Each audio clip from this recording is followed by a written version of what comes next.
রাসূল পাক সাল্লাল্লাহু আলাইহি সাল্লাম বলেন, অত দিন পর্যন্ত কিয়ামত কায়েম হবে না যতদিন পর্যন্ত এই আলামতটা জাহির হবে না। আলামতটা কি বলছেন? পরে আনেওয়ালা ব্যক্তি পূর্বের লোককে গালিগালাজ করবে, পরে যারা আসবে পূর্বের লোককে গালিগালাজ করবে।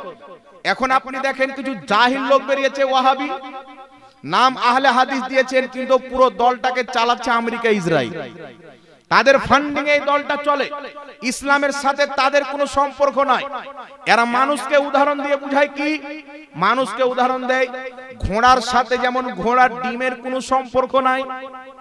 একজন ব্যক্তি বলছেন আমার অমুক ডাক্তারের সাথে হাত আছে, আমার অমুক ডক্টরের সাথে হাত আছে, অমুক ডক্টরের সাথে হাত আছে, তো আমার হাত তো দুটা। তো হাত আছে মানে কি? সম্পর্ক আছে, একেবারে হাত নাই। তো এই কথার যেমন বাস্তবতার সাথে মিল নাই, ঘোড়ার যেমন ঘোড়ার ডিমের সাথে মিল নাই, ওয়াহাবি বলছেন কোন পীরের ইসলামের সাথে কোনো সম্পর্ক নাই। তাহলে বলেন এই ভারতের ওয়াহাবি ইসলাম পেল কোথায় থেকে? খাজা মঈনুদ্দিন চিশতি কে ছিলেন? নিজামউদ্দিন আউলিয়া কে ছিলেন? জুনাইদে বাগদাদ আপনার বাবা ফরিদ গঞ্জের শাকার কে ছিলেন? সিরাজউদ্দিন আখিপা কে ছিলেন? আলাউল হক পান্ডবী কে ছিলেন? মখদুমে সিমনা কে ছিলেন? কালিমুল্লাহ জাহানাবাদী কে ছিলেন? ইনারা সব হক্কানি পীর ছিলেন, আর ইনাদের ফয়জে, ইনাদের বরকতে আজ ভারতবর্ষের মাটিতে মুসলমান দেখতে পাওয়া। তো পীররা যদি না আসতো তো তোমরা তো মন্দিরে গিয়ে নাগা বাবার পূজা করতে। যে মৌলবি কলকাতার ভেড়া বক্তব্য দিচ্ছে, ওর বাপ, ওর শাশুড়ি, ওর বৌমা সব গিয়ে আসারামের দরবারে পাও টিপতো, জি মাথা টুকতো, মন্দিরের ঘন্টি বাজাতো। এটা তো আল্লাহ ওয়ালাদের নিগাহে কারাম, তাদের মেহনতের ফল, পীর ওলিদের পরিশ্রমের বরকত, যে আজ মন্দিরের পূজারীকে একা খাজা মঈনুদ্দিন চিশতি, একটা নয় দুটা নয়, ভারতের ইসলামের তারিখকে পড়ো, কি করে ইসলামে ভারত আসলো, পেয়ে যাবে 90 লাখ অমুসলিম যারা পাথরের পূজা করত, চন্দ্রের পূজা করত, সূর্যের পূজা করত। খাজা মঈনুদ্দিন চিশতি এসে এই 90 লাখ অমুসলিমকে পাথরের পূজা থেকে সরিয়ে এক আল্লাহর পূজারী বানিয়ে দিয়েছে। কার পূজারী বানিয়ে দিয়েছেন? আর এই মোল্লা এসে বলছে ইসলামের সাথে কোনো সম্পর্ক নাই। তবে আমি চ্যালেঞ্জ দিয়ে বলতে পারি, ঘোড়ার ডিমের যেমন ঘোড়ার সাথে কোনো মিল নাই, ওয়াহাবি মতবাদের নবীর শরীয়তের সাথে কোনো মিল নাই। অমুক ডাক্তারের সাথে হাত আছে, অমুক ডাক্তারের সাথে হাত আছে, এই কথার যেন বাস্তবতার সাথে মিল নাই। ওয়াহাবি যতই গলা ফেলে বলুক আমরা সহি আকীদার লোক, আমরা সহি হাদিসকে মানি, খোদার কসম খেয়ে বলি এদের ইসলামের সাথে কোনো সম্পর্ক নাই। এরা কোরআনের দেওয়া ইসলামকে মানে না, হাদিসের দেওয়া ইসলামকে মানে না। হাজারো মুহাদ্দিস যদি একটি হাদিসকে সহি বলে আর তার বাপ আলবানি যদি জয়ীফ বলে, হাজারো মুহাদ্দিসিনকে তালাক দিয়ে তার বাবার কথাকে প্রাধান্য দেয়। এখান থেকে বোঝা যায় তারা নবীর হাদিসকে মানে না, আলবানির বানানো জাল হাদিসকে মানে। আর এরা বলছে ইসলামের পীরদের সাথে কোনো সম্পর্ক নাই। হ্যাঁ, আমরা আহলে সুন্নাত ওয়াল জামাত, যদি কোনো পীর ইসলামের বিপক্ষে কাজ করে, যদি কোনো পীর মুরিদকে হারাম পথে নিয়ে যায়, যদি কোনো পীরের মধ্যে শরীয়ত বিরোধী কাজ দেখতে পাওয়া যায়, আমরা কি জবাব দেব? আজ থেকে 150 বছর পূর্বে ইমাম আহমদ রাজা খান জবাব দিয়েছেন, যদি কোনো পীর সাহেব প্রকাশ্যে গুনাহ করে বা মুরিদকে করায়, সেই ব্যক্তি কোনোদিন পীর হতে পারে না। একটু জোরে বলেন না সুবহানাল্লাহ। সেই ব্যক্তি কোনদিন পীর হতে পারে না। আমরা পীর মানি খাজা মঈনুদ্দিন চিশতিকে পীর মানি, আমরা পীর মানি বড় পীর আব্দুল কাদের জিলানীকে পীর মানি, আমরা পীর মানি আশরাফুল আউলিয়াকে পীর মানি, আমরা পীর মানি মাসরুরে মিল্লাতকে পীর মানি, আমরা পীর ওদেরকে মানি যারা অরিজিনালি পীর। আর পীরের নামে কেউ যদি বাজার গরম করে ধান্দা চালায় তাহলে মানা যাবে? মুরিদের টাকা লুটে গিয়ে বাপের প্রপার্টি বানাচ্ছে, মুরিদের বাচ্চাদের জন্য একটা স্কুলের খবর নাই, ভালো একটা শিক্ষা প্রতিষ্ঠানের খবর নাই। পীর কাকে বলে? যেই পীর নিজের মুরিদকে খোদামুখী করবে, রাসূলের দিকে নিয়ে যাবে, কোরআনের দিকে নিয়ে যাবে, হাদিসের দিকে নিয়ে যাবে। সেই পীরের ব্যাপারে নবী কি আকীদা দিয়েছেন, সাহাবা কি আকীদা দিয়েছেন, উঠান কিতাব ইমাম ইবনে হিব্বান আল মাজরুহিন কিতাবের মধ্যে সহিহ সনদে হাদিস লিখেছেন। ইমাম জালালউদ্দিন সিউতি লা আলিল মাসনুয়া কিতাবের মধ্যে বিশুদ্ধ সনদে হাদিসটি নিয়েছেন। ইমাম যাহাবী তারিখুল ইসলামের মধ্যে হাদিসটি উল্লেখ করেছেন। নবী পাকের মুস্তাহিদ তবকার সাহাবী আব্দুল্লাহ ইবনে উমর, নবীর তৃতীয় খলিফা হযরত উমর ফারুকের সন্তান আব্দুল্লাহ রাদিয়াল্লাহু তাআলা আনহু বলছেন, একজন পীর তার মুরিদের কাছে এমন যেমন নবী তার উম্মতের কাছে। একজন পীর তার মুরিদের কাছে এমন যেমন নবী তার উম্মতের কাছে।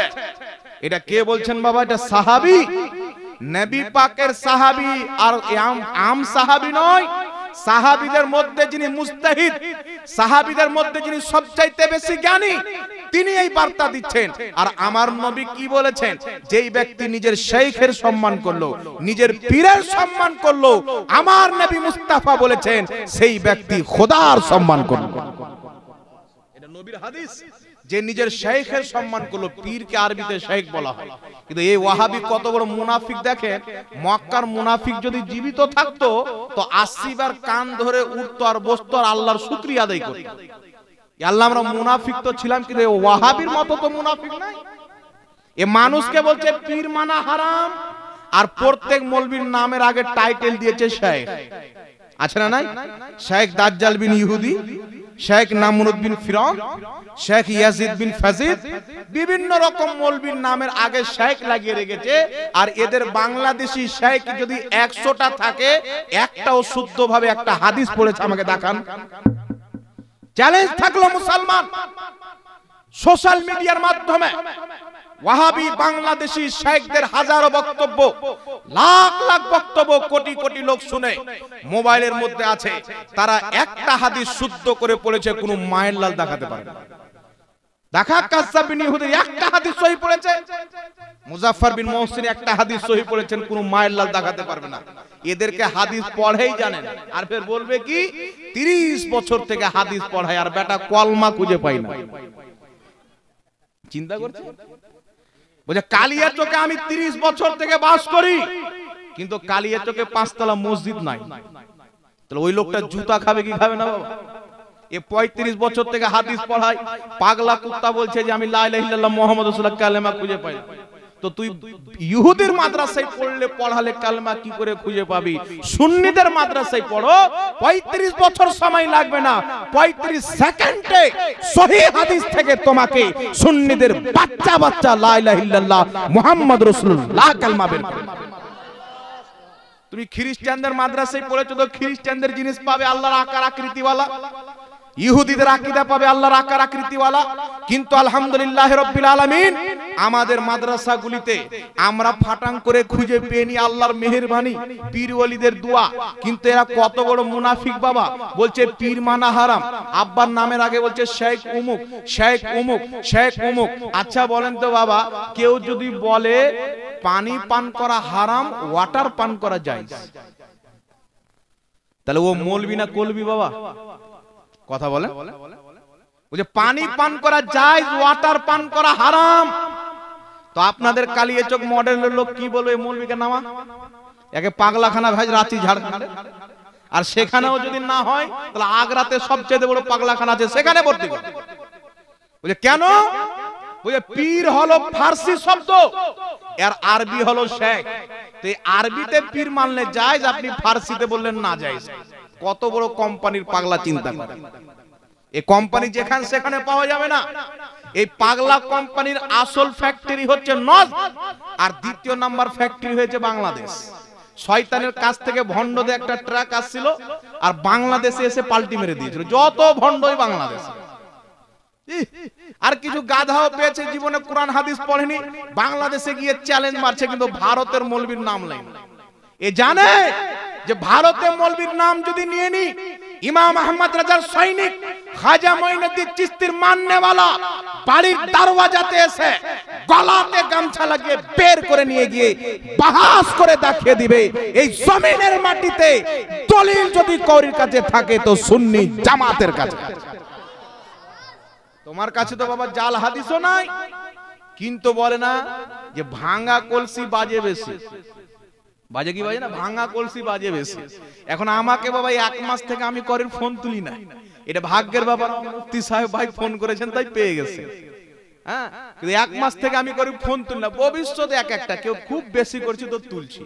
কারণ ফোন তুললি মা তুলে গালি, ফোন তুলে বোন তুলে গালি, এখানে তোকে মার্ডার করে দেবো, এখানে তোকে মার্ডার করে দেবো। তো তোমার মার্ডারের ধমকি শুনে আমরা ডরানে वाला লোক।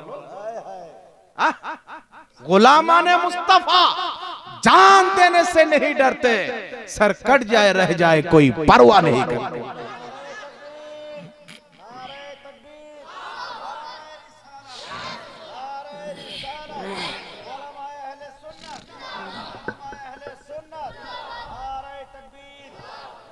জানের পারওয়া তারা করবে যারা দুনিয়াদারির জন্য জীবন যাপন করে, যারা নামের জন্য জীবন যাপন করে, দাওলাতের জন্য জীবন যাপন করে, তারা জান বলে ফিকির করবে। যারা নিজের জীবনকে মুস্তাফা জানে রহমতের কদমে কুরবান করে দিয়েছে, তারা একটাই কথা বলবে, জিंदगी ये नहीं है किसी के लिए, जिंदगी है नबी की नबी के लिए। জিন্দেগি কওরির জন্য নয়, জিন্দেগি হচ্ছে মুহাম্মদ রাসূলুল্লাহর গোলামি করার জন্য আল্লাহ দিয়েছে। আরে জোরে হবে না সুবহানাল্লাহ? তো বাংলাদেশে গিয়ে কিছু মোল্লা বলবেন, আপনাদের মালদাতে একটা মুর্শিদাবাদের দিকে জোকার মৌলবি এসেছিল। এই মৌলবি আবার ওর মামিকে ভাগিয়ে নিয়ে গিয়ে বিয়ে করেছিল।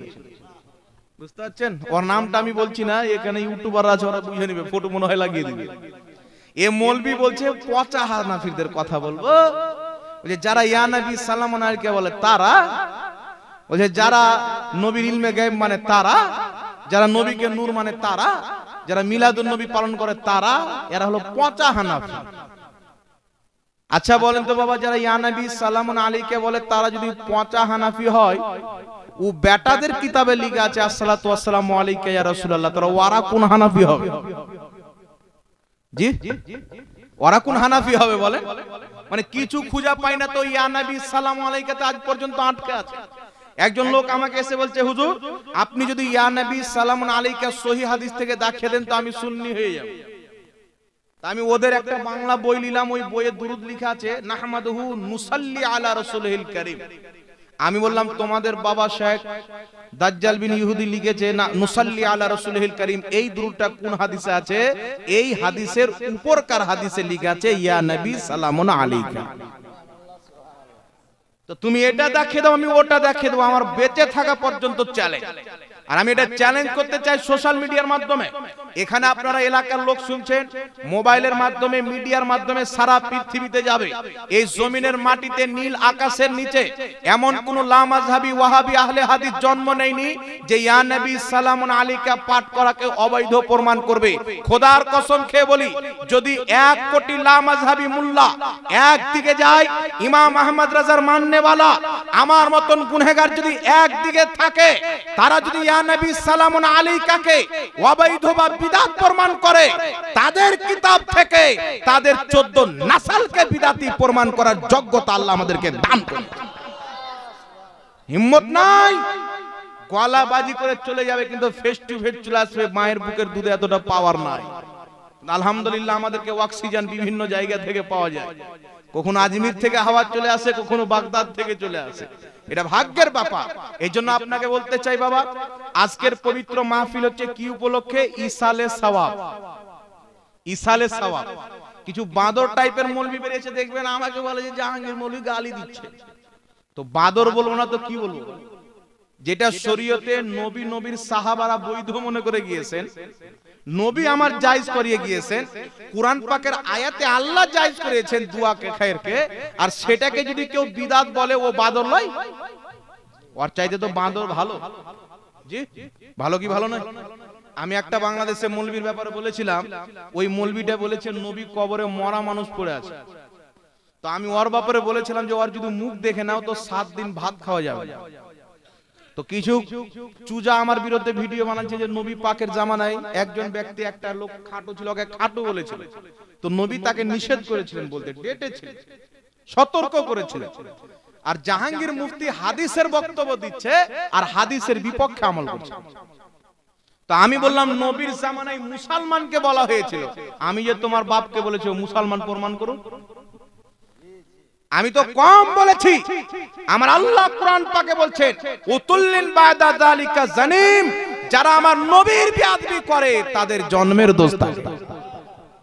আমি তো যারও সন্তান এখনো বলিনি, যেটা কোরআন পাক বলে দিয়েছেন, তো এটা দিয়ে এত ব্যথা কেন? একটা কথা মনে রাখবেন, যদি কোনো দুই হাত রাখনেওয়ালা, দুই পাও রাখনেওয়ালা, চোখ নাক রাখনেওয়ালা মানুষ রূপী ব্যক্তি নবীর অপমান করে, রাসূলুল্লাহর তাওহীন করে, আল্লাহর কসম খেয়ে বলি তার সম্মান মর্যাদা অতটুকু নাই যতটুকু একটা শুয়ারের আছে। সে খিঞ্জির চাইতে নিকৃষ্ট, কুকুর চাইতে নিকৃষ্ট। কুকুর খিঞ্জির বলবে মাওলা তুমি না তো বানিয়েছিলে, তোমার নবীর গুস্তাখ তো বানাওনি। আর মানুষ রূপে যারা নবীর গুস্তাখি করবে কুকুর চাইতে তারা খারাপ হবে। কারণ যেই ব্যক্তি নবীর অপমান করে কোটি কোটি বার যদি তওবা করে শরীয়তে তার সাজা হচ্ছে হত্যা করা। আমরা ভারতবর্ষের আইন মানি, তাই আমরা আইনি ব্যবস্থা নিই। এখন আপনাকে কোরআন থেকে একটি দলিল দিচ্ছি, শুনেন। কোরআনুল কারীমের মধ্যে একটি সূরা রয়েছে, 114টি সূরার মধ্যে একটি সূরার নাম হচ্ছে সূরাতুল কাহাফ। নামটা শুনেছেন? আসহাবে কাহাফ একটি গুফাতে ছিলেন, তিনাদের সাথে একটা কুকুর ছিল, যেই কুকুরটার নাম হচ্ছে কিতমির। আল্লাহ তাবারাক ওয়া তাআলা ওই কুকুরকে জান্নাতি দিবেন। বাকি যত কুকুর আছে ফানা হয়ে যাবে, কিন্তু ওই কুকুরকে আল্লাহ জান্নাতে দিবেন। চিন্তা করেন, ওই কুকুরের মধ্যে এমন কি গুণ ছিল যে জান্নাতে যাবে? এমন কোন কাজ করলো যে জান্নাতে যাবে? আল্লাহর নবী কয়েকটা সাওয়ারি গণালেন, এরা জান্নাতে যাবে। ওর মধ্যে কিতমির নামক কুকুর, আসহাবে কাহাফের কুত্তা জান্নাতে যাবে। কারণ কি? কিতাবের মধ্যে এসেছে আসহাবে কাহাফের কুকুর আসহাবে কাহাফকে মহব্বত করত, ভালোবাসতো। তারা আল্লাহর ওলি ছিল, ওলিকে মহব্বত করত, তাই আল্লাহ পাক ওই কুকুরকে জান্নাতি বানিয়ে দিয়েছে। চিন্তা করেন, ওলিকে মহব্বত করে কুকুর চলে গেল জান্নাতে, নবীর বেয়াদবি করে মোল্লা চলে গেল জাহান্নামে। তাহলে কুকুরটা বেশি দামি হলো না মোল্লা বেশি দামি হলো? এই জোরে বলেন, কে বেশি দামি হলো? এই জন্য উলামায়ে কেরামের দুটো ভাগ রয়েছে, একটা হচ্ছে উলামায়ে হক আর একটা হচ্ছে উলামায়ে সু। যে আলেম নিজের বক্তব্যের মাধ্যমে মানুষের ঈমান আকীদাকে নষ্ট করবে, খারাপ করবে, আল্লাহর হাবিবের তাওহীন করবে, আল্লাহর ব্যাপারে খারাপ আকীদা প্রচার করবে, শরীয়তের কোরআন হাদিসের আয়াতগুলিকে, হাদিসের ব্যাখ্যাগুলিকে উল্টো পাল্টা করে জাতিকে গোমরাহ করবে, এই মৌলবি ডাইরেক্ট আগে জাহান্নামে যাবে। আর যেই মাওলানা নিজের জীবনে একজন ব্যক্তিকে একটা হেদায়েতের কথা বলবে, আল্লাহ সেই কথার বরকতে ওই আলিমকে তাজ পরিয়ে জান্নাতে পাঠাবে। এইজন্য আমাদেরকে আলিম চিনতে হবে বাবা। কিছু লোক ধোঁকা খেয়ে যায় সোশ্যাল মিডিয়াতে এসে, কারণ এখন ওয়াহাবিও লম্বা লম্বা টুপি পরে। জি, মানে আমাদের লোক তো খুব চালাক, দেখছে বোচা টুপি, ট্যাপসা টুপি, তো ওর বক্তব্য শুনবে না, এই ওয়াহাবি মাল আছে। এরা বলছে আমাদের তো ওয়াজ শুনে তো বড় টুপি লাগা। এতদিন বড় টুপি পড়া বিদাত ছিল, এখন ওই বেটা নিজেই পড়ছে। আমি একদিন একটা বড় টুপি পরে ওয়াজ করছি হাজরাত, ওই স্বামী টুপি গুলো। তো আমার ভিডিওর কমেন্টে একটা ছেলে লিখছে, এই 3 তালা টুপি কোথায় পালি? তো ওদের মৌলবীর আবার 6 তালা টুপি আছে। তো আমি ওটা পাঠিয়ে দিলাম যে তোমার বাপ 6 তালা টুপি যেই দোকানে কিনেছে, ওখান থেকে আমি 3 তালা কিনেছি। বুঝতে পারলে? তো এরা হচ্ছে মুনাফিক। আমেরিকা ইসরায়েল তাদেরকে চালায়। আমার মোবাইলে ভিডিও আছে, তারা যে আমেরিকা ইহুদিদের কাজ করছে, তাদের দালাল। খোদার কসম খেয়ে বলি, তাদের ভিডিও থেকে এটা প্রকাশ করে। আমেরিকার আছে, ইসরায়েলের ভিডিও আছে, তারা কোটি কোটি টাকা তাদেরকে ফান্ডিং করে। কি জন্য? একমাত্র কোরআনকে তো মিটাতে পারবো না, কোরআনের ব্যাখ্যাকে বিগড়ে দাও, হাদিসের ব্যাখ্যাকে বিগড়ে দাও। এমন কি যে তারা জাল হাদিস তৈরি করবে মুসলমানকে ধ্বংস করার জন্য, তাদের ওয়াহাবি মতবাদকে প্রতিষ্ঠিত করার জন্য, যেটা আমেরিকা ইসরায়েল চায়। কিন্তু আলহামদুলিল্লাহ এই জমিনের মাটিতে যতদিন পর্যন্ত আহলে সুন্নাত ওয়াল জামাতের বুকে দম থাকবে, তাদের মোকাবেলা করতে থাকবে। কারণ আজ থেকে 150 বছর পূর্বে যখন শিয়া ফিতনা, কাদিয়ানি ফিতনা, দেওবন্দি ফিতনা, তবলিগি ফিতনা, ওয়াহাবি ফিতনা চতুর সাইড থেকে যখন ইসলামকে ধ্বংস করতেছিল, নবীর অপমান করতেছিল, খোদাকে মিথ্যাবাদী লিখতেছিল, এই সমস্ত ফিতনার একা মোকাবেলা করেছিলেন ইমাম আহলে সুন্নাত আলা হযরত। তিনি বলেছিলেন, আমি আমার জিন্দেগিকে খোদার মহব্বতে, নবীর মহব্বতে কুরবান করে দিলাম। তিনি দুনিয়াদারিকে ত্যাগ করে নবী পাকের পক্ষে 1000 চাইতে বেশি কিতাব লিখে দিয়েছেন। 1000 চাইতে বেশি কিতাব লেখা, মামুলি ব্যাপার। এক একটা কিতাব দেখবেন 30 খণ্ড, 25 খণ্ড, 12 খণ্ড, এইরকম 1000-এর চাইতে বেশি কিতাব লিখে দিয়েছেন। এই জন্য উলামায়ে হক যতদিন পর্যন্ত থাকবে নিজের জীবন দিয়ে হলেও মানুষের ঈমান রক্ষা করার কথা বলবে। বলেন সুবহানাল্লাহ। এরা মানুষকে গুমরা করে শুধু মুস্তাহাবকে নিয়ে। একজন মৌলবি বেরিয়েছে দেখবেন পোল্ট্রি মুরগি সাইজের, বাপ বেটা দুটোই হচ্ছে জোকা, বুঝতে পারছেন? ওর বাপও ডাব চুরি করতো, ও বেটাও ডাব চুরি করে, আর এখন মানুষের ঈমান চুরি করে। রিসেন্টলি একটা বক্তব্য দেখলাম, বলছে 27 তারিখ যে সবে কাদার কোন মায়ের যদি প্রমাণ করে তো আমি ভারত ছেড়ে দেবো। তো মায়ের লাল কেন প্রমাণ করবে? আবু দাউদ শরীফের মধ্যে সহিহ হাদিস, নবী পাক বলছেন লাইলাতুল কদর হলো 27 তারিখের রাত। নবী পাকের দুই ধরনের হাদিস আছে, আগে শুনেন। আল্লাহর নবী বলছেন তোমরা লাইলাতুল কদর তালাশ করো, খুঁজো 21 তারিখে, 23 তারিখে, 25 তারিখে, 27 তারিখে, 29 তারিখে, এক কথা বিজোড় রাত্রিতে, আখরি আশরা, শেষ 10 রোজার বিজোড় রাত্রিতে কদর তালাশ করো। আর আবু দাউদে আরেকটি সহিহ হাদিস, নবী পাক বলছেন লাইলাতুল কদর হলো 27 তারিখের রাত। এই হাদিসের সনদ সহিহ, আলবানী নিজেই সহিহ বলেছেন, ওয়াহাবিদের বাপ। তাহলে কি বোঝা গেল? আল্লাহর নবী 27 তারিখকে কেন্দ্র করে 27 তারিখের রাত্রিকে লাইলাতুল কদর বলেছেন। কেউ যদি 27 তারিখকে কেন্দ্র করে লাইলাতুল কদর মানে, এটা হাদিসের খেলাফ হবে না, নবীর সহিহ হাদিস মোতাবেক হবে। তবে হ্যাঁ, আপনি 21 তারিখেও ইবাদত করেন, 23 তারিখেও ইবাদত করেন, 25 তারিখেও ইবাদত করেন, 27 তারিখেও ইবাদত করেন, 29 তারিখেও ইবাদত করেন, যত বেশি করবেন আপনার লাভ তত বেশি হবে। কথা বুঝতে পারছেন? এই মৌলবি বীরভূমে এসে বলছে যে কোন মায়ের লাল যদি 40 চাহরম হাদিসে দেখিয়ে দেয়, তাহলে আমি জুতোর মালা গলায় দিয়ে বাড়ি যাব। 40 চাহরম যদি দেখিয়ে। আচ্ছা বলেন তো বাবা, কোন ব্যক্তি যদি এসে বলে যে কালিয়াচক মডেলের জুমা মসজিদ কেউ যদি হাদিসে দেখিয়ে দেয়, তাহলে আমি জুতোর মালা পরে বাড়ি যাব। তাহলে মসজিদ তো কোরআন হাদিসে দেখাতে পারবেন, কিন্তু কালিয়াচক মডেলের জুমা মসজিদ এই শব্দ হাদিসে পাবেন না।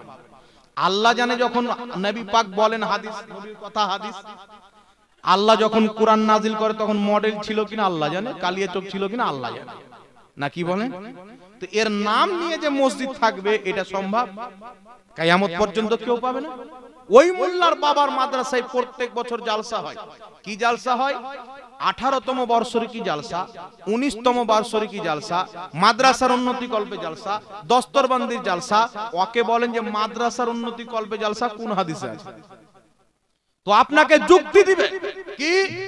বলছে যেহেতু মাদ্রাসা চলছে, মাদ্রাসার উন্নতির আদায় করা হবে, তাই মাদ্রাসার উন্নতি কল্পে বলা হয়। আসল হচ্ছে মানুষকে দ্বীন শিক্ষা দেওয়া।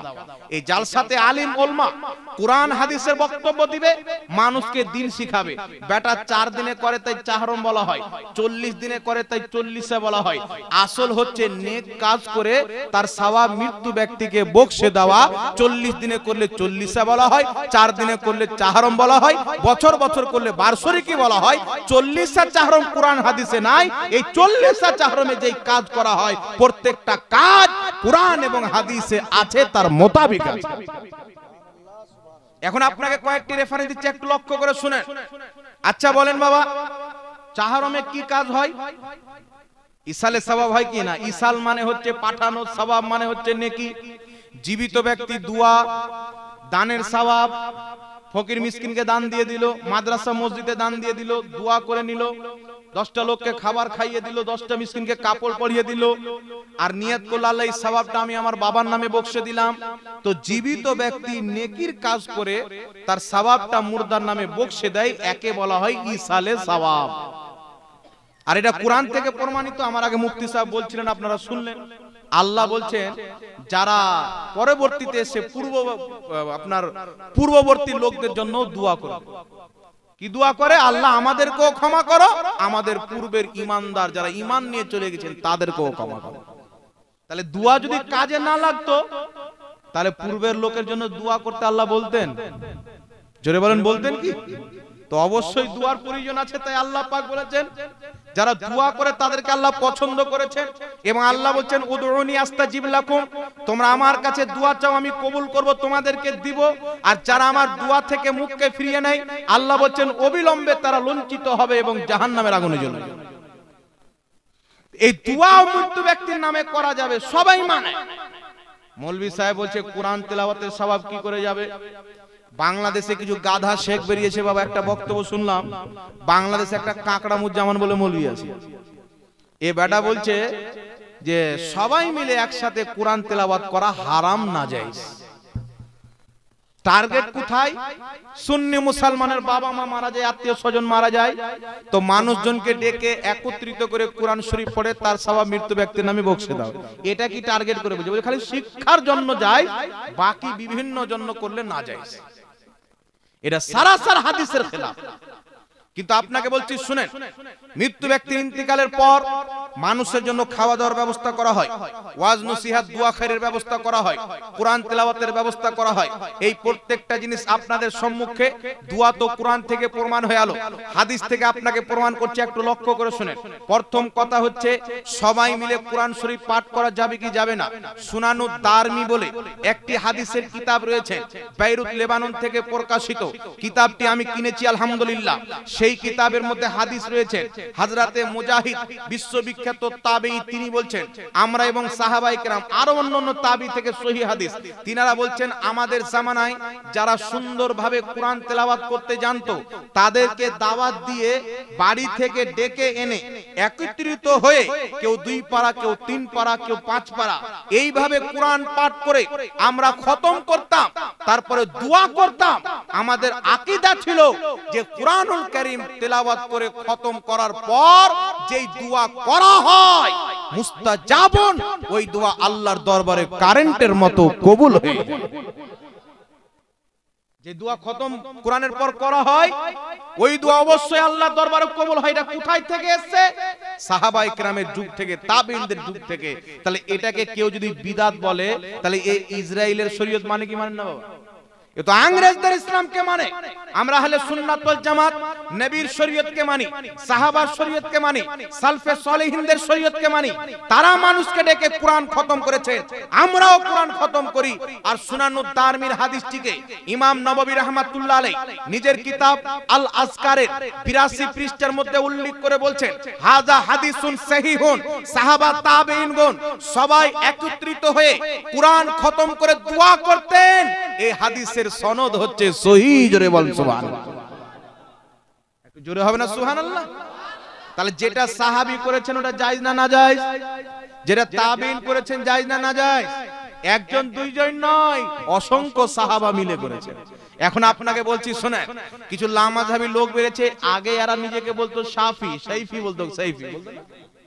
তো সাইফি থাকলে তো আমাদের কোনো সমস্যা ছিল না, কিন্তু এরা এখন আর সাইফি নাই, এরা এখন হয়েছে লামাযহাবী। মানে আমেরিকা ইংরেজের ফান্ডিং পেয়েছে তো শাফি মাযহাবকেও তালাক দিয়ে দিয়েছে।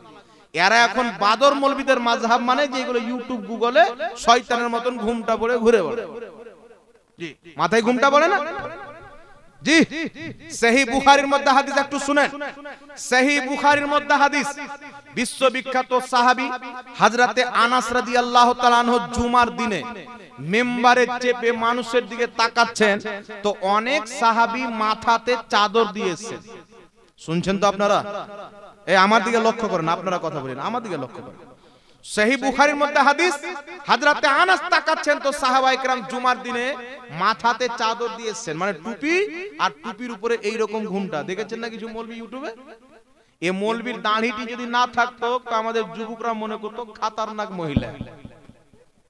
জি, হাজারিবাগের মতন দাড়ি আছে তো তাই একটু পুরুষ পুরুষ মনে। মাথায় ঘুমটা দিয়ে আসে, ঘুমটা আসলো কোথায় থেকে? কোন ওয়াহাবি নাই মায়ের দুধ পান করেনি, একটা হাদিস থেকে দেখাবে রাসূল মাথায় ঘুমটা দিত কন্টিনিউ, সাহাবা কন্টিনিউ ঘুমটা দিত। এটা আসলো কোথায় থেকে? সহিহ বুখারীর মধ্যে হাদিস, হযরতে আনাস রাদিয়াল্লাহু তাআলা আনহু সাহাবাদের মাথায় চাদর ঘুমটাকে দেখে বললেন, তোমাদেরকে দেখে খাইবার জিদ্দের ইহুদিদের মতো লাগছে। খাইবারে যতগুলো ইহুদি যুদ্ধ করতে এসেছিল তাদের সকলের মাথাতে একটা করে চাদর ঘুমটা ছিল। তো মাথায় চাদর ঘুমটা দেওয়া ইহুদিদের তরিকা, আর এই মাথায় টুপি এবং পাগড়ি দেওয়া মুহাম্মদ রাসূলুল্লাহর তরিকা।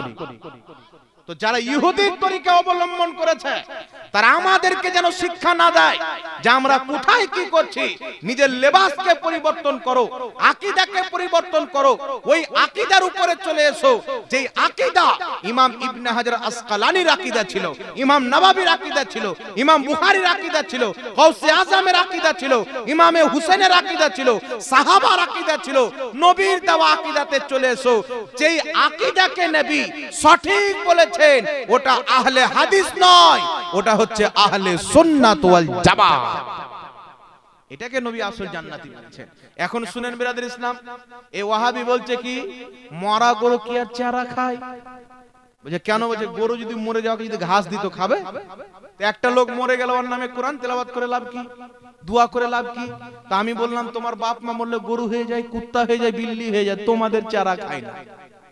আমাদের বাপ মরলে বাপ থাকে, মা মরলে মা থাকে, মানুষ মরলে মানুষ থাকে। আমরা দোয়া করলেও তারা পায়, কোরআন তেলাওয়াত করলেও তারা পায়, মানুষকে খাওয়া দাওয়া করে যেই নেকি হয় ওই নেকিটাও তারা পায়। এখন পায় কি করে? সারা পৃথিবীর ওয়াহাবিকে বলতে চায় যদি মৃত্যু ব্যক্তির নামে কোরআন তেলাওয়াত করলে আমাদেরকে বিদাতি বলো, আপন বাপের কিতাবটা খুলো। সমস্ত ওয়াহাবির সবচাইতে বড় গুরু ইবনে তাইমিয়া নিজের কিতাব মাজমুয়া ফাতাওয়ার 24তম খণ্ডের মধ্যে লিখতেছে। কি লিখছে? তাকে প্রশ্ন করা হলো মৃত্যু ব্যক্তির ইসালে সওয়াবের জন্য মানুষকে খাওয়া দাওয়া করানো যাবে কি যাবে না? তো বেটা উত্তরে বলছে শুনো, মৃত্যু ব্যক্তির ইসালে সওয়াবের জন্য কলমা শরীফ পাঠ করা, কলমা শরীফ পাঠ করা, কুরআন তেলাওয়াত করা, তাকবীর পাঠ করা, তাসবিহ তাহলিল করা, এই সমস্ত জিনিসের সওয়াব মৃত্যু ব্যক্তির কবরে যায়, ফলে মৃত্যু ব্যক্তি উপকৃত হয়। কে লিখছে? সমস্ত ওয়াহাবির সবচেয়ে বড় ইমাম ইবনে তাইমিয়া। তো নিজের বাপের ঘরের খবর নাই, আমাদেরকে বলছে বিদাতি। তাহলে তাদের ফতোয়া অনুযায়ী তারা নিজে বিদাতি হবে কি হবে না? বাবা একটু জোরে বলেন। তারা নিজে বিদাতি হবে কি হবে না? এই জন্য ইমাম মালিকের মাযহাবে ফতোয়া হচ্ছে মৃত্যু ব্যক্তির নামে কোরআন তেলাওয়াত করলে সেই তেলাওয়াতের সওয়াব মৃত্যু ব্যক্তির কবরে যায়। চার মাযহাব এই বিষয়ে একমত রয়েছেন। ইমাম ইবনে কুদামা আল মুগনি কিতাবে ৫ম খণ্ডের মধ্যে লিখছেন, সৌদি আরব থেকে কিতাবটি প্রকাশিত, লিখতেছে যুগ যুগ থেকে মুসলমান মানুষের ইন্তিকালের পর ইসালে সওয়াবের জন্য কোরআন তেলাওয়াত করে, আর সেই তেলাওয়াতের সওয়াব মৃত্যু ব্যক্তির কবরে যায়। ইজমাউল মুসলিমিন, এই বিষয়ে প্রত্যেক মুসলমান একমত। জোরে বলেন সুবহানাল্লাহ। ইমাম জালালউদ্দিন সিউতি শারহুস সুদুর কিতাবের মধ্যে লিখতেছেন কোরআন তেলাওয়াতের সওয়াব মৃত্যু ব্যক্তির কবরে যায়, ফলে মৃত্যু ব্যক্তি উপকৃত হয়। বিশ্ববিখ্যাত ইমামগণ নিজের কিতাবে লিখেছেন। ইমাম বদরুদ্দিন আইনি বুখারী শরীফের শারা উমদাতুল কারীর মধ্যে লিখছেন মৃত্যু ব্যক্তির ইসালে সওয়াবের জন্য কোরআন তেলাওয়াত করা যায়, কবর জিয়ারত করতে গিয়ে কোরআন তেলাওয়াত করা যায়। ইমাম মালিক রাহমাতুল্লাহ আলাইহি বলছেন, তিনার বক্তব্যকে ইমাম ইবনুল হাজ আল মাদখাল কিতাবের মধ্যে লিখছেন, ইমাম মালিক বলছেন কবর জিয়ারত করতে গিয়ে সেই মৃত্যু ব্যক্তির ইসালে সওয়াবের জন্য কুরআন পাকের আয়াতগুলি পাঠ করা শুধু জায়েজ নয়, বরং সওয়াবের কাজ। জোরে বলেন সুবহানাল্লাহ। আর এটা শুধু তাদের পর্যন্ত সীমাবদ্ধ নয়। আহলে হাদিস ইসলাম মাযহাবিদের ফতোয়ার কিতাব ফাতাওয়া নাজিরিয়ার মধ্যে লেখা আছে কোরআন তেলাওয়াতের সওয়াব মৃত্যু ব্যক্তির কবরে যায়, আর খাওয়া দাওয়ার সওয়াব তো যায়। আবু দাউদ শরীফের মধ্যে সহিহ হাদিস, বিশ্ববিখ্যাত সাহাবী সাদ বিন আবাদা আমার নবীর দরবারে এসেছেন, ইয়া রাসূলুল্লাহ, আমার মা ইন্তিকাল করেছেন, আমি চাই আমার মায়ের নামে কিছু দান করব। হুজুর কি দান করলে ভালো হবে? নবী বলছেন পানি দান করো। হযরতে সাদ বিন আবাদা পানির কূপ দান করলেন, কুয়া। তারপরে বললেন হাদিহি লি উম্মে সাদ, এই কুয়াটি হচ্ছে সাদের মায়ের জন্য, পানি পান করবে মানুষ, সওয়াব যাবে তিনার মায়ের কবরে। তো কি বুঝা গেল? পানি পান করার সওয়াব মৃত্যু ব্যক্তির কবরে যায়। আরেকটি হাদিস শুনেলেন, কিতাবটির নাম হিলিয়াতুল আউলিয়া, 950 বছর পূর্বে লেখা কিতাব। সেই কিতাবের মধ্যে হাদিসটি লিপিবদ্ধ। ইমাম জালালউদ্দিন সিউতি আল হাবিলিল ফাতাওয়ার মধ্যে হাদিসটিকে লিপিবদ্ধ করে সহিহ বলেছেন। বিশ্ববিখ্যাত ইমাম ইবনে রজব হাম্বলি তাফসীর ইবনে রজবের মধ্যে হাদিসটি উল্লেখ করেছেন। তিনার আরেকটি কিতাব আহওয়ালুল কুবুর কিতাবের মধ্যে হাদিসটিকে উল্লেখ করেছেন। বিশ্ববিখ্যাত তাবেঈ হযরতে তাউস রাহমাতুল্লাহ আলাইহি বলছেন, আমরা এবং সাহাবায়ে কেরামের জামানাতে ইন্নাল মাউতা ইয়াফতানুনা ফি কুবুরিহিম সাবআ ফাকানু ইস্তাহিবুনা আইয়াতামা আনহু তিলকাল আইয়াম। তিনি বলছেন আমাদের জামানায়, সাহাবীর জামানায় যদি কোনো ব্যক্তি মারা যেত, আমাদের ধারণা ছিল সেই ব্যক্তি নিজের কবরে 7 দিন পর্যন্ত পর্যন্ত কঠিন অবস্থায় থাকে, ফিতনাতে থাকে।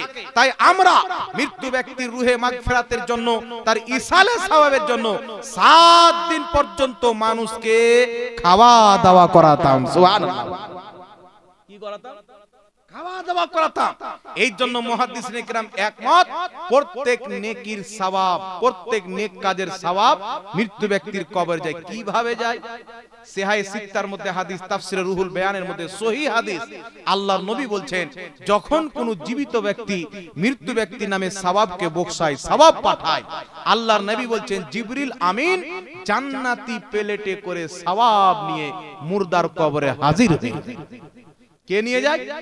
সমস্ত ফেরেশতার সরদার জিবরিল আলাইহিস সালাম জান্নাতি প্লেটে করে কুরআন তেলাওয়াতের সওয়াব, মানুষকে খাওয়া দাওয়া করানোর সওয়াব, দান সাদকার সওয়াব, দুয়ার সওয়াব, দুরুদ ও সালামের সওয়াব, হাদিস শরীফ পাঠ করা সওয়াব, এই সমস্ত সওয়াব জান্নাতি প্লেটে করে মুর্দার কবরে গিয়ে বলে, হে অমুক, তোমার বাপ, তোমার ভাই, তোমার ছেলে, তোমার গ্রামবাসী, তোমার আত্মীয় স্বজন তোমার নামে এতটুক সওয়াব পাঠিয়েছে, তুমি কবুল করে নাও। সেই মৃত্যু ব্যক্তি এমন খুশি হয় যেমন জীবিত ব্যক্তিকে দামি তোহফা দিলে খুশি হয়, আমার আপনার পাঠানো নেকি পেয়ে মুর্দা কবরে খুশি হয়ে যায়। আর একটু জোরে হবে না সুবহানাল্লাহ? তো মর গয়া মারদুদ না ফাতিহা না দুরুদ। ওয়াহাবি মরে যাচ্ছে বলছে কোনো কাজে লাগবে না, ও তো মুসলমান নয় বাবা, কাজে লাগবে। আপনাদের এই মডেলের একটা লোক এসে বলছে, হুজুর আমি আবু জেহেলের নামে 10,000 মসজিদে দান করলাম। তাহলে বলেন তো আবু জেহেলের কবরে সওয়াব যাবে? এই জোরে বলেন, যাবে?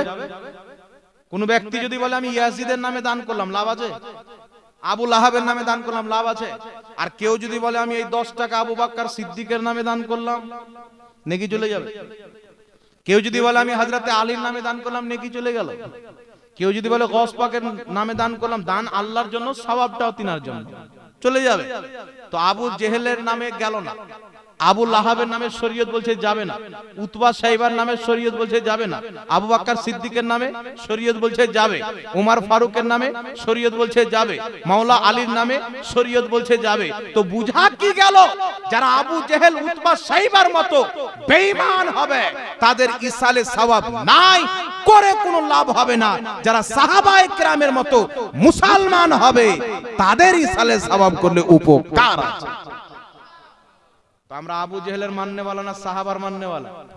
আমরা আবু বকর সিদ্দিকের গোলাম, জোরে বলেন না সুবহানাল্লাহ। এইজন্য আমাদের বাবা কাজে লাগে। এইজন্য কোন মারদুদ কোন মোবাইলে এসে কি বললো এ বাদ দেন, এ বেটাকে আবার 500 টাকা দেন তো 40 করে যাবে, চাহারমা করে যাবে। মানে টাকা দিলে জায়েজ হয়ে যায়, আর নিজের গাধা পাবলিককে গিয়ে বোকা বানাবে, এগুলো করে কোনো লাভ নাই, এইগুলো করে কোনো লাভ নাই। হুজুর কি করব, বলছে আমার মাদ্রাসায় দিয়ে দাও। একটা মৌলভী, ওয়াহাবি মৌলভী বলছে কি জানেন, বলছে মানুষ মারা যাওয়ার পর তার নামে মানুষকে খাওয়া দাওয়া করানো হারাম। আর মাদ্রাসায় একটা লোক চলে গেছে, হুজুর আমার বাপ তো মারা গেছে, আমি কি করব, মানুষকে খাওয়া দাওয়া করানো তো আপনি হারাম বলেছেন, বলছে আমার মাদ্রাসায় দিয়ে দাও, তালেবে ইলম মৌলভীরা খেয়ে নেবে। তো লোকটা বলছে, হুজুর মানুষকে খাওয়া দাওয়া করানো হারাম, তো আপনার মাদ্রাসায় কি কুত্তা বিল্লি পড়াশোনা করে নাকি বলেন? ওর মাদ্রাসায় তো ভাই মানুষই খাবে, হ্যাঁ? তো ওর কথা অনুযায়ী তো ওর মাদ্রাসায় মানুষ নয়, কুত্তা বিল্লি পড়াশোনা করে। তো এরা হচ্ছে গাধা, কথা বুঝতে পারছেন না? ওদের তালবে না, গুস্তাখে রাসূল ও কুত্তা বিল্লির চাইতেও খারাপ। আল্লাহ হেদায়েত দান করুক, সকলে পড়ুন আল্লাহুম্মা আমিন। এইজন্য আপনাকে বলতে চাই বাবা, এরা মানুষকে গুমরাহ করার জন্য সোশ্যাল মিডিয়াকে বানিয়েছে হাতিয়ার।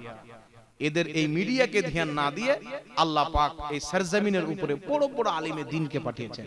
তাদের থেকে মাসলা আখাজ করবেন, তাদের থেকে দ্বীনকে শিখবেন, ঈমানও বেঁচে যাবে, আমলও বেঁচে যাবে। একবার দুরূদ শরীফ পাঠ করুন, আল্লাহুম্মা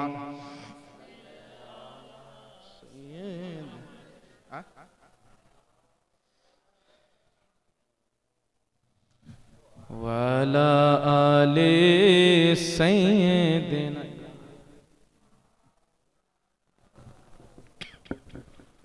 सल्लो अला मुहम्मदिन, सल्लो अला मुहम्मद, हरदम ज़बान से निकालो पाक नामे मोहम्मद, हरदम ज़बान से निकालो शफीआना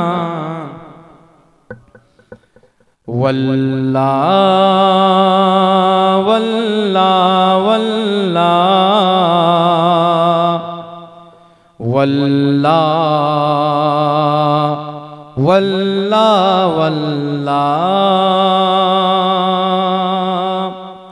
जिंदगी ये नहीं है किसी के लिए, जिंदगी ये नहीं है किसी के लिए, जिंदगी ये नहीं है किसी के लिए, जिंदगी है नबी की नबी के लिए। वल्लाह वल्लाह वल्लाह वल्लाह वल्लाह वल्लाह। न समझ मरते हैं जिंदगी के लिए, न समझ मरते हैं जिंदगी के लिए, न समझ मरते हैं जिंदगी के लिए। जीना मरना है सब कुछ नबी के लिए। वल्लाह वल्लाह वल्लाह वल्लाह वल्लाह वल्लाह। लह के बोलिए या रसूल अल्लाह। चांदनी 4 दिन है सभी के लिए, चांदनी 4 दिन है सभी के लिए, चांदनी 4 दिन है सभी के लिए, है सदा चान अब्दुन नबी के लिए। वल्लाह वल्लाह वल्लाह वल्लाह वल्लाह वल्लाह। दिल में इश्क नबी ले चलो कब्रों में, दल दागे इश्क नबी ले चलो कब्रों में, दागे इश्क नबी ले चलो कब्रों में, है चिराग लहद रोशनी के लिए। वल्लाह वल्लाह वल्लाह वल्लाह वल्लाह वल्लाह। जिसके दिल में है इश्क नबी की चमक, जिसके दिल में है इश्क नबी की चमक, जिसके दिल में है इश्क नबी की चमक, वो तरसते नहीं रोशनी के लिए। वल्लाह वल्लाह वल्लाह वल्लाह वल्लाह वल्लाह।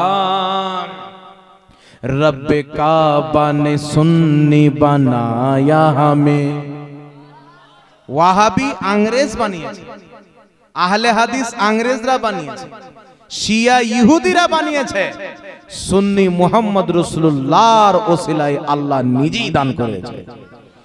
रब्बे काबा ने सुन्नी बनाया हमें। अरे जोरे बोलो ना सुभान। रब्बे काबा ने सुन्नी बनाया हमें, रब्बे काबा ने सुन्नी बनाया हमें, रब्बे काबा ने सुन्नी बनाया हमें, ताकि हम जान दे नबी के लिए। वल्लाह वल्लाह वल्लाह वल्लाह वल्लाह वल्लाह। मसला के आला हज़रत पे कायम रहो, मसला के ख्वाजा पाक, मसला के मखदूम सिमना, मसला के दुल्हा मियाँ, मसला के गौसो ख्वाजा, मसला के साहाबा, मसला के आहले बैत, এই সমস্ত মাসলাকের পরিচয় বর্তমানে মাসলাকে আলা হযরত। আর জোরে বলেন না জিন্দাবাদ, নারে তাকবীর, নারে রিসালাত, फैजान गौसे आजम, मसला के आला हजरत, इश्क मोहब्बत, इश्क मोहब्बत, मसला के आला हजरत पे कायम रहो, मसला के आला हज़रत पे कायम रहो, मसला के आला हज़रत पे कायम रहो, जिंदगी दी गई है इसी के लिए, वल्लाह वल्लाह वल्लाह वल्लाह वल्लाह वल्लाह। शेष छंद अख्तारे कादिरी खुल्द में चल दिया, अख्तारे कादिरी खुल्द में चल दिया, अख्तारे कादिरी खुल्द में चल दिया, अख्तारे कादिरी खुल्द में चल दिया, खुल्द वाहे हर एक कादिरी के लिए, वल्लाह वल्लाह वल्लाह वल्लाह वल्लाह वल्लाह। जिंदगी ये नहीं है किसी के लिए, जिंदगी ये नहीं है किसी के लिए, जिंदगी है नबी की नबी के लिए, वल्लाह वल्लाह वल्लाह वल्लाह वल्लाह वल्लाह। अल्लाहुम्मा सल्ली अला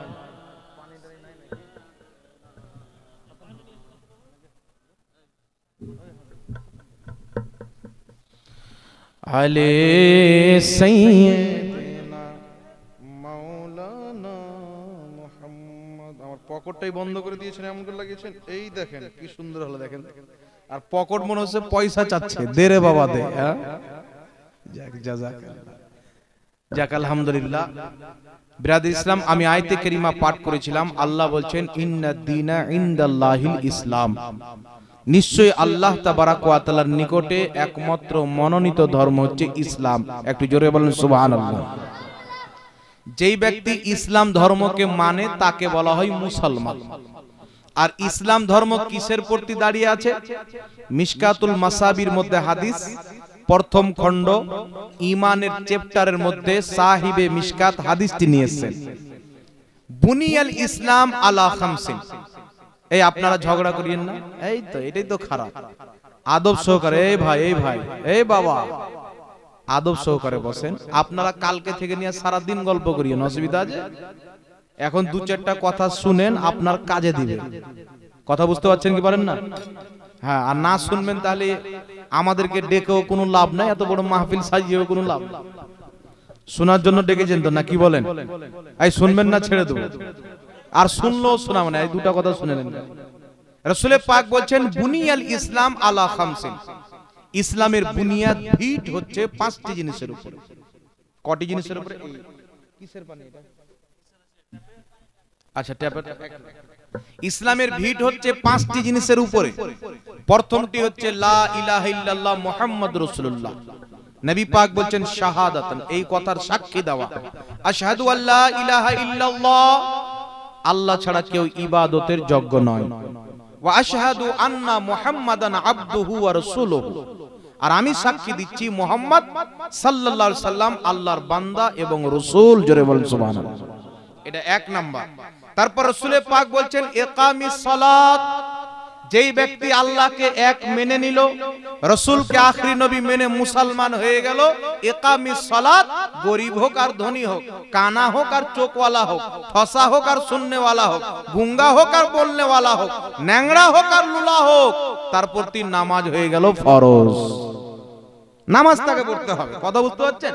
যদি পাগল না হয়, খ্যাপা না হয়, চালাক আছে, বালিগ আছে, ন্যাংরা লুলা যা আছে, ওর উপরে নামাজ হচ্ছে ফরজ। এটা কবে?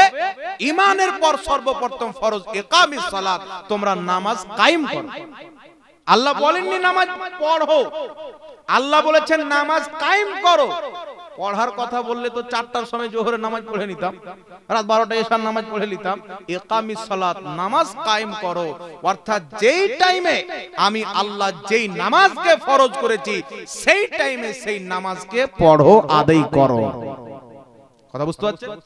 তারপর রাসূল পাক সাল্লাল্লাহু আলাইহি সাল্লাম বলছেন এতাইজ যাকাত, নিজের সম্পদের যাকাত বের করা। নবী পাক সাহিবে লাউলাক বলছেন তোমার সন্তান যদি বছরে 1 লাখ টাকা ইনকাম করে, তুমি যদি 1 লাখ টাকা ইনকাম করো, তোমার কাছে যদি 52.5 তোলা চাঁদি বা তার সমতুল্য টাকা থাকে, তুমি হচ্ছে মালিকের নিসাব, যাকাত তোমার উপরে ফরজ। 1 লাখ টাকা আছে, 2,500 যাকাত দিতে হবে। 2 লাখ আছে, 5,000 যাকাত দিতে হবে। যদি কিছু চাঁদি আছে, কিছু সোনা আছে, দুটাকে জোড়তে হবে। জোড়ে যদি যাকাত সমতুল্য মাল হয়ে যায়, মালিকের নিসাব হয়ে যায়, যাকাত আপনাকে দিতে হবে। এটা নামাজের পরে সর্বপ্রথম ফরজ কি? যাকাত। জোরে বলেন না সুবহানাল্লাহ। তাহলে কটা হয়ে গেল বাবা? 3টা হলো কি হল না? কালেমা, নামাজ, যাকাত। তারপরে রাসূল পাক বলেছেন ওয়াল হজ। মালিকের নিসাব যদি থাকে, এত সম্পদ আছে, আরামসে হজ করতে যাবে আর বার আসতে পারবে। ডিহি বিক্রি করে হজ করে নিল আর ভিক্ষা করে খাচ্ছে, তাহলে তারপর নামাজ হজ ফরজ নয়। বুঝতে পারছেন তো? হজ করার সমতুল্য টাকা আছে সেই ব্যক্তি হজ ফরজ হবে, হজ করবে। তারপর রাসূল পাক বলছে সাওমে রমজান, রমজান মাসের রোজা রাখবে। কালেমা, নামাজ, রোজা, হজ, যাকাত, 4টা 5টা হলো। 5টা হলো কি হলো না? জোরে বলে। তো ঈমানের পর সর্বপ্রথম ফরজ হচ্ছে কি? নামাজ। ঈদের নামাজ চাইতে বেশি, রমজান মাসের তারাবির চাইতে বেশি, আপনার জুমার নামাজ চাইতে বেশি, চাশতের নামাজ চাইতে বেশি, ইস্তিসকার নামাজ চাইতে বেশি, তাহাজ্জুদের নামাজ চাইতে বেশি, যত রকমের নামাজ আছে সব চাইতে গুরুত্বপূর্ণ ফজিলতপূর্ণ নামাজ হচ্ছে 5 ওয়াক্তের নামাজ। এরা ওলমা আছে, জিজ্ঞাসা করবেন। জুমার নামাজের চাইতে বেশি ফজিলত 5 ওয়াক্তের নামাজে, ঈদের নামাজ চাইতে বেশি ফজিলত 5 ওয়াক্তের নামাজে। তাই আমরা মুসলমান, আমাদেরকে 5 ওয়াক্তের নামাজ পড়তে হবে, নিজের সন্তানকে পড়াইতে হবে। সন্তান যদি 7 বছর হয়ে যায়, আঙ্গুল ধরে মসজিদে নিয়ে যাও, আর যদি 10-11 বছর পার করে, থাপ্পড় মেরে মসজিদে নিয়ে যায়, কাঁচা কমচি মেরে পাছা হাট করে মসজিদে নিয়ে যায়। এখন তো বাপের দাঁড়ি পেকে যাচ্ছে, নিয়ে যায় না। আমাদের এলাকায় কিছু খুরপা লোক আছে। খুরপা জানেন কাকে বলে?